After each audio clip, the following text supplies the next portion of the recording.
Every year, roughly 10,000 people are killed in alcohol-related crashes in the U.S. A small part of the massive infrastructure bill passed last week could actually reduce that number. CBS 4's Max Lewis shows us what's being considered and how it'll impact Hoosier drivers. Pam Kelshaw is reminded every day what drunk driving does to a family. The victims never heal.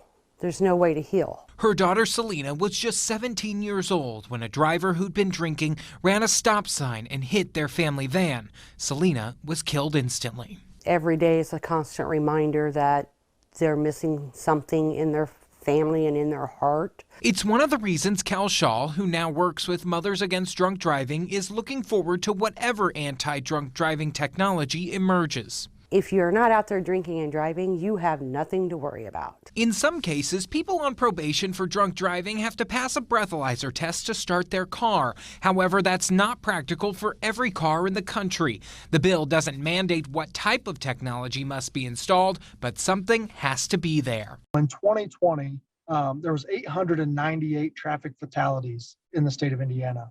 Of those, 151 or 17% were related to alcohol consumption. That number is up from previous years and is something advocates point to in support of the mandate. Sergeant John Perrine with the Indiana State Police says responding to those crashes are some of the hardest. These crashes have a rippling effect. It doesn't only affect the person that made the decision to drink and drive.